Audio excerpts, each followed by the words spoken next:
we connected, and we're going to talk about his daughter being murdered a couple years ago as well. So he's had 2 murders in his family, plus being in jail, plus all the other things. Yet an incredible man of God, working and serving the Lord, and really doing amazing, incredible, awesome, powerful things. And a life that's not over, lots of things for him to do yet. So we were just talking about God opening doors for you. Do you want to share a couple of those stories? I know just from where we just left off to where we're going. Anything that pops into your head is fine. So we don't pre-script anything. So well, definitely, Jay, West, and Diane, definitely good to be here with you. And definitely thank you for this opportunity to share the testimony that God has entrusted me with. I know last time we were just talking about some of the different things that are difficult when God leads you into even sometimes difficult situations. I have a thing when I look at Psalm 23, you see majority of those verses, it's all good things. The Lord is my shepherd. He leads me by the still water. He does all these great and wonderful things to take care of us. He prepares a table before us. Goodness and mercy falls behind us. Like, wow, who wouldn't want to serve this God? But when you look at verse 4, right in the middle, it said, though I walk through the valley of the shadow of death. You know, just because God is our shepherd does not mean that we do not experience some hard time and hardship. I think even the table, he says he prepares a table in the presence of your enemies. To me, it's like he sets a table up and he says, okay, you come to this meal, we're going to sit right next to the gates of hell. Okay, and the demons are going to be hissing, they're going to be jeering at you, they're going to be, you know, taunting you and doing all sorts of things. He said, I'm going to take care of you. But it's like, can't we go someplace nice like Olive Garden or Panera Bread? We have to go right up next to the gates of hell to do this?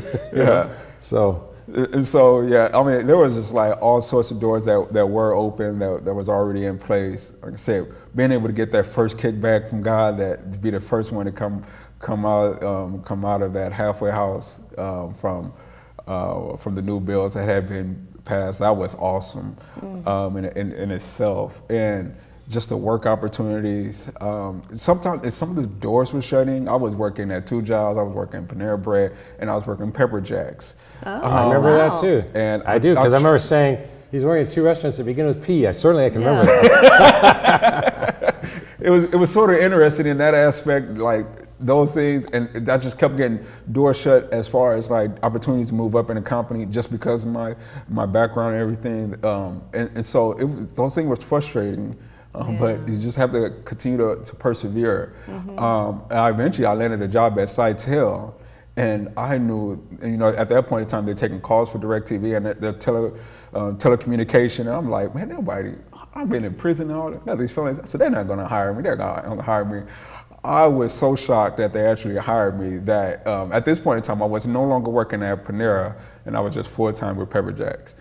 And I just knew I said, they ain't serious. They're not finished with the background check.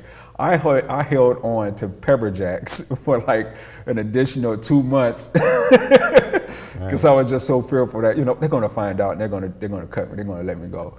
But they didn't, and I was able to stay there until the site here had closed, and that was heartbreaking, you know, because I had spent so much energy and time in building and just living in something I thought was never probably going to be available for me. And at this point in time, It's one thing when you do drugs and you get sent to prison and that's on you. It's another thing when you're working for a company and they close or they go down. You put a lot into it and it's on them. You know, it's like, okay, so now where do I go from here? Right, now what? I had my daughter at that point in time. One of the things, that was even a challenge in itself. It took me exactly a whole year to get my daughter under my care. And you talked about foster care children. She was getting bossed around from the foster care system, and the people were making me jump through loops and all these sort of different things. And God even placed the right probation officer in my place, you know, because he knew the things that I was going through, and he helped me stay one step ahead of everything.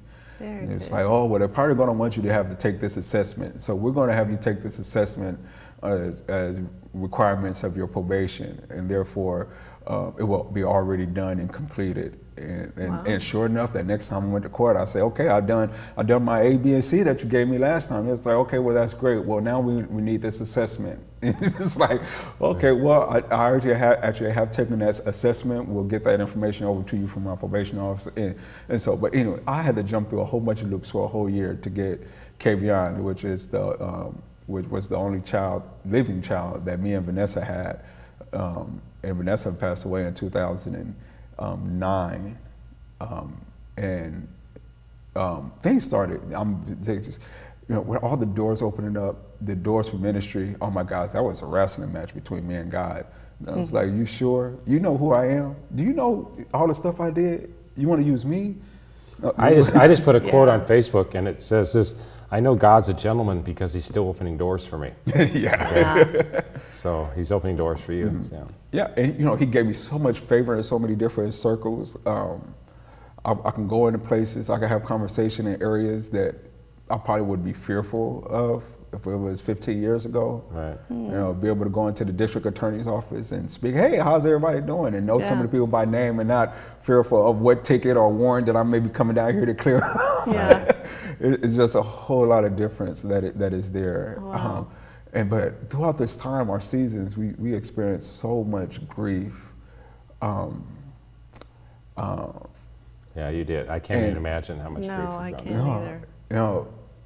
It was like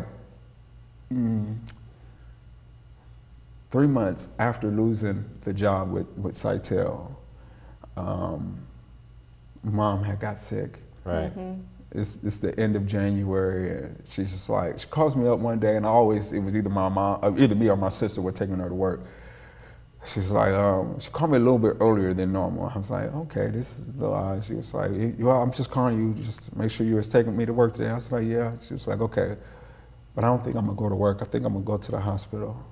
And she had been developing a cough that we was all concerned about, and we had been trying to tell her, But we all also wrote it off as probably was her blood pressure. And just for those, I got to know your mom pretty good, and again, we'd pop in at Panera's all over town, and she'd be there, Yeah. And I said, why are you here? And she goes, and I found out Panera would move your mom to a Panera Bread that wasn't doing well, and your mom as manager would then bring it back up to the level that Panera was looking for, And yeah, she did a really good job with that. She was like the Panera management fixer. Right. Yeah, Yes, she always. yes. They always The several Panera times try to queen.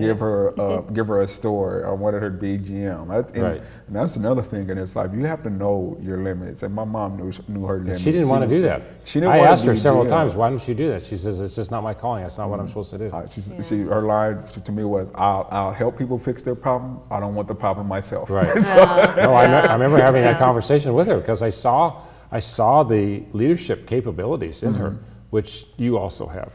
Glory be to God. You also have that. Yeah, and so Mom got sick and she was in the hospital. We did not see this coming from. You could have gave us a set of binoculars, a telescope, and we still would never have seen this coming. 2.5 weeks after being in the hospital, and she passed away. Wow, it was that fast. Yeah. Yeah. I don't remember it being that Gee. fast. I remember it being quick, but I Yeah, don't remember I being don't that fast. Yep.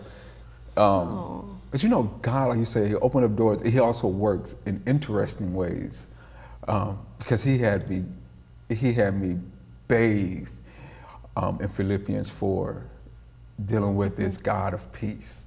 Who is this God of peace? What does His peace look like? And these were the weeks leading up to even before she had got sick.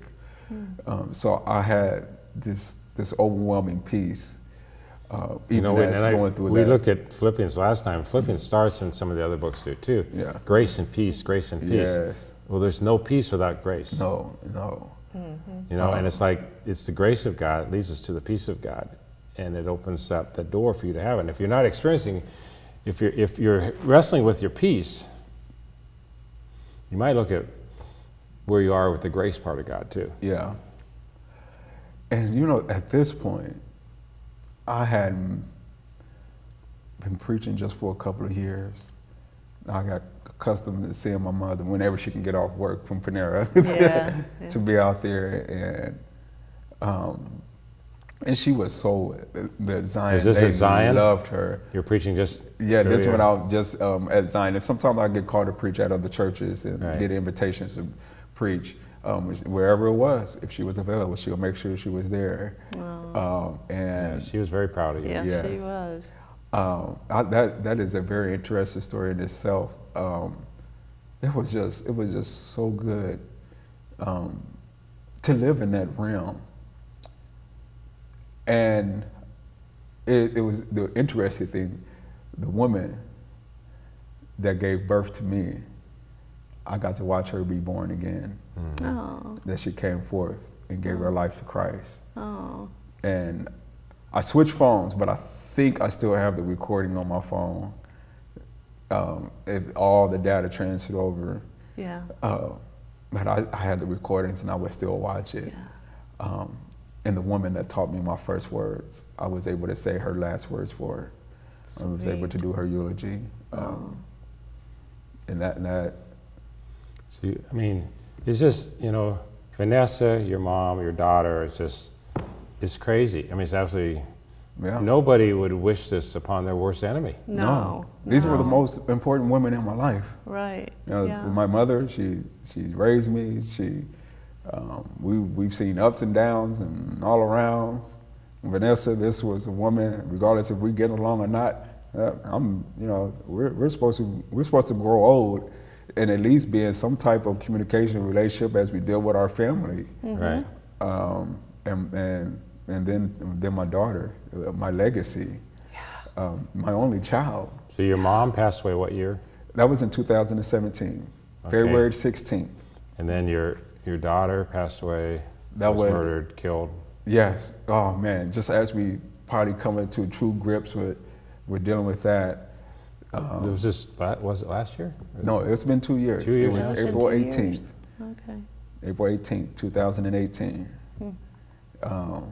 The picture you showed on your phone, I'd like, with your permission, I'd like the viewers to see. You won't pull it out now, but we'll put it in, insert it later. It's a beautiful picture of him and his daughter a day or two before she died. Well, it wasn't actually a day or two. Okay. I think it was like maybe a week or Okay, a I little bit thought it more was- than that. okay. It was our last date, It was your daddy-daughter daddy date. date. It was your Yeah. daughter Oh. date. We used to always Okay. go out on Right, dates, that and was that's it. what we actually called them, daddy-daughter date.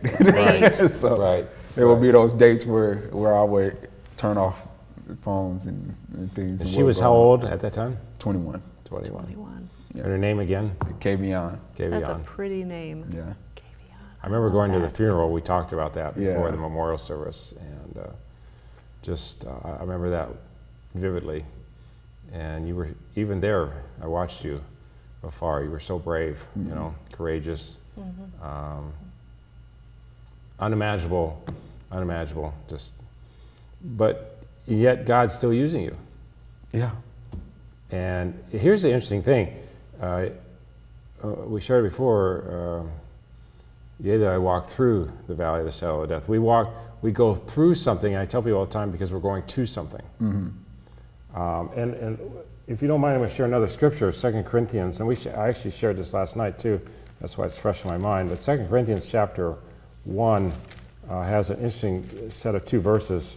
Together, blessed be the God and Father of our Lord Jesus Christ, the Father of mercies and the God of all comfort, who comforts us in our tribulation, that we may be able to comfort those who are in any trouble with the comfort by which we ourselves are comforted by God.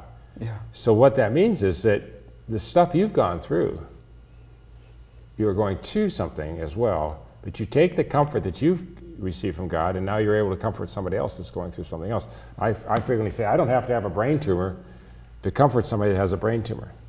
I don't have to go through a horrendous car accident or a boat accident to comfort somebody else who has gone through that. I take the comfort by which God has comforted me when they wanted to cut off my entire ear because of the skin cancer I had, or being healed of supernaturally of irritable bowel syndrome or whatever. My car accident with a semi truck, I take where I've gone through stuff, and then apply that comfort to help somebody else, and you'll do the same. Yeah. Multiple times over. Will do and have been able to do. Right. There has been so many times, so many different opportunities where the experiences that I've had have been of aid to strengthen and deepen my understanding of what someone could be possibly going through.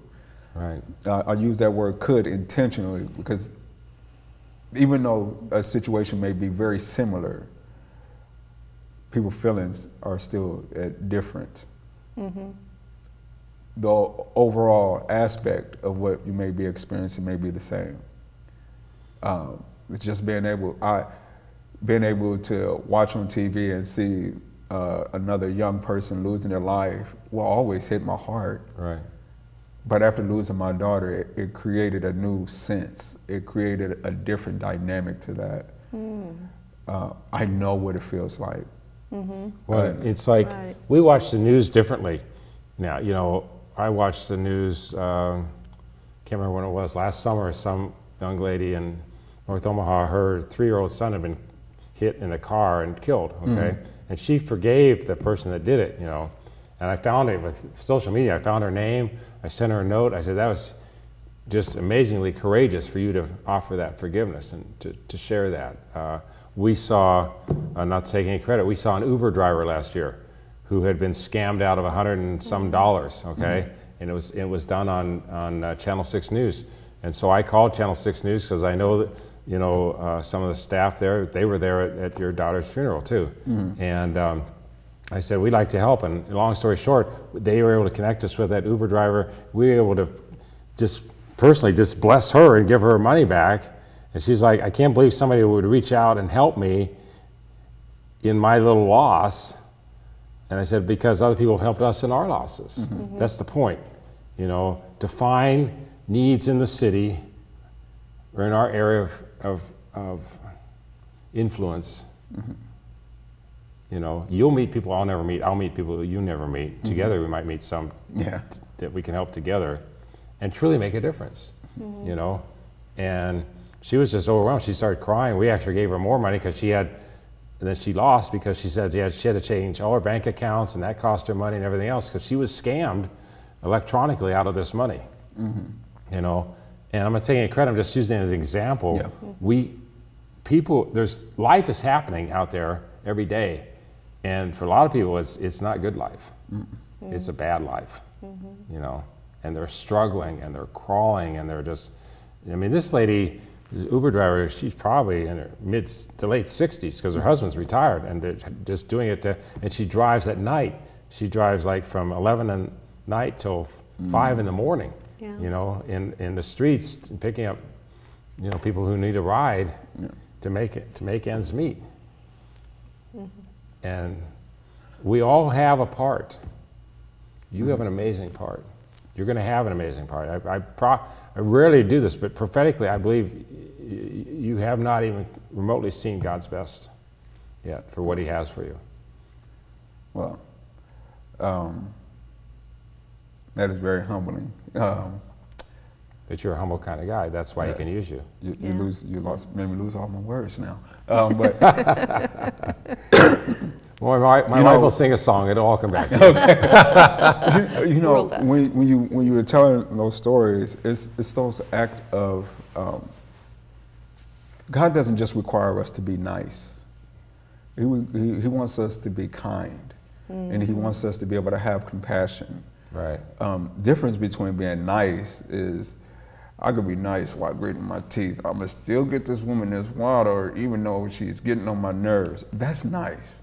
Yeah, Being kind is going that extra mile. that's good. It is good. Yeah. Jude says, the book of Jude says, showing compassion on some you make a difference. Okay? Yeah. And going that extra, and kindness, niceness is not a fruit of the Spirit, but kindness is. Yeah. I'm going to say this, being grumpy is not a fruit of the Spirit either. You know, I recently... He's one of the dwarfs, but he's not one of the fruit of the Spirit. So. But, you know, and one thing, you know, that really helped me think about that, not too long ago, a preacher, my pastor reminded me from listening to him of a story that is in the Gospels about Jesus after he had heard about the death of John the Baptist, his cousin. Yes. Right. Heard about the death of his cousin. He left And his intention was to go and be by himself. I mean, it doesn't tell us what he was experiencing emotionally, but as he was going to be off by himself, he runs right into the situation Yeah. where he sees the needs of the people. Mm-hmm. And he opens himself up to feed 5,000 people. Right. Right. And when we are dealing even with the brokenness of this world, we cannot forget our purpose in this world. Mm-hmm. In that moment, as probably as I'm just thinking about the physical Jesus, Mm-hmm. as much as he would have wanted to go and just not be bothered with, we don't hear about their childhood or what it was like. Mm-hmm. We know that Mary thought enough of Elizabeth, the mother of John the Baptist, enough that she went and seen her Mm-hmm. Right. during her pregnancy. So I can assume that they probably had a close relationship. We just Yeah, talked about this. yeah, In that's Matthew good. 11, I just taught on this. John the Baptist is in prison, and he sends his disciples to Jesus, and he says, "Are you the one, or should we expect another?" You know, and I shared. I'm guessing that they played together as kids. You know, they were second cousins. They probably they went to youth group together. Yeah. Okay, they played miniature golf and volleyball. You know, youth group. They as they became young adults, they went out for lattes at the Jerusalem coffee shop. You know what I'm saying? And they did life together. Yeah. Yeah. And he saw Jesus, and yet he became offended. Jesus said to his disciples, "Go and tell John all the things you've seen and heard. The blind see, the deaf hear, the lame walk." And then he adds in, "Blessed are those who have not offended because of me." Okay. Now, John's in prison. John's in prison. That's why he's saying this letter. He's got offended.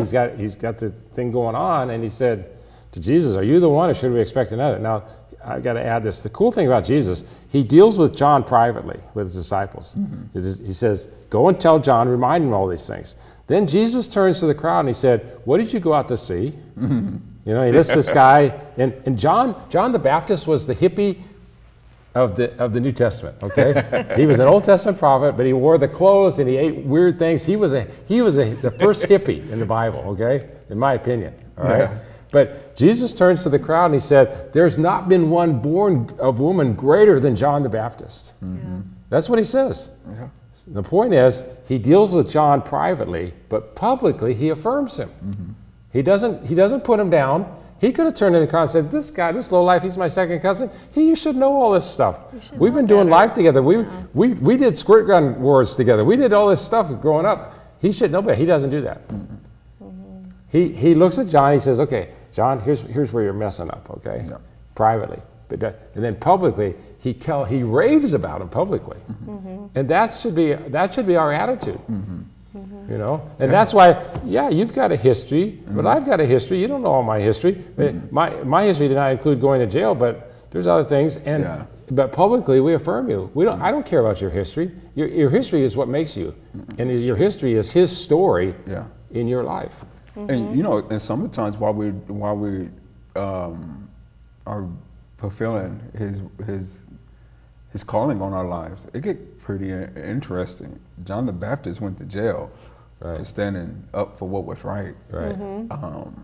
And the interesting part with that, I mean, just thinking about him humanly, I could see him, by experience, I could see him sitting in this jail, and then you're still hearing about these other things that's going on.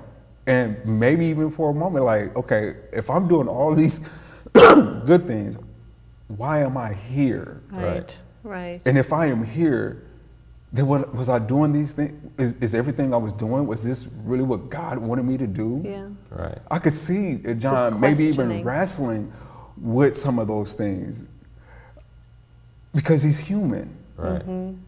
I've done all these, I mean, how many times have we done all these great things and then we still hit that stumbling block? Yeah. Yeah. I've been managing my money, I've been paying all my bills, and I've been giving my tithe, but I still lose my job. Yeah. Why would you? Yeah. There's other verses that come to mind. Some people said in Matthew, I think in Matthew 7 or whatever, they said, "We did all these signs and wonders for you." Yeah. And Jesus came back and said, "I never knew you. Yeah. I didn't really know you. You didn't really know me. I didn't really know you." You know, And that relationship, you forged it, you've made it, and God's opened those doors supernaturally, done incredible, amazing stuff. And you are a preacher of the gospel, and I want people to know that you can contact Charles Nelson. He's at Zion Baptist, on some sort of a staff position there, a minister, a pastoral role. Facebook, you can find him on my page, find him on your page. If you want to contact him to let him speak at your church, all right, we'll make a way, find out. Contact us, we'll make it happen, because you want to hear this guy. You want to hear his story. You want to hear what God's put in him. You want to hear how God's using him. But he walks in humility. He didn't ask me to do this. No. He's not trying to make a platform for himself. No. He's been through some really rough stuff, more than most of us together will ever go through. Right. I mean, I've known a handful of people that have had somebody murdered in their family and killed, you know. A lot of people never know anybody. Yeah. In that realm. It's kind of like COVID virus. People say, do you know anybody who's afflicted with COVID virus? Yeah, one of our next guests coming up, his whole family was right here in Omaha. We're going to be talking about that as well. So thanks for being on the show. No problem. Thanks for being on 2 shows. Well, I thank you for having me. If I just have that few moments, like you said, yes, I am one of the associate ministers at Zion Baptist Church. That address, 2215 Grant Street, 2215 Grant, G-R-A-N-T Street. It's not very far from the Hope Center in downtown Omaha, if you know where that is. So I've been there, it's a great place. So thanks for tuning in to Caring Community. Charles Nelson, thanks for being with us. My wife, Diane, and I, we thank you for watching the show. Thank you. We're here to provide opportunities to show how people can care for others, and that's what it's really all about. Thanks a lot. We'll see you on the next show. God bless you. Bye-bye.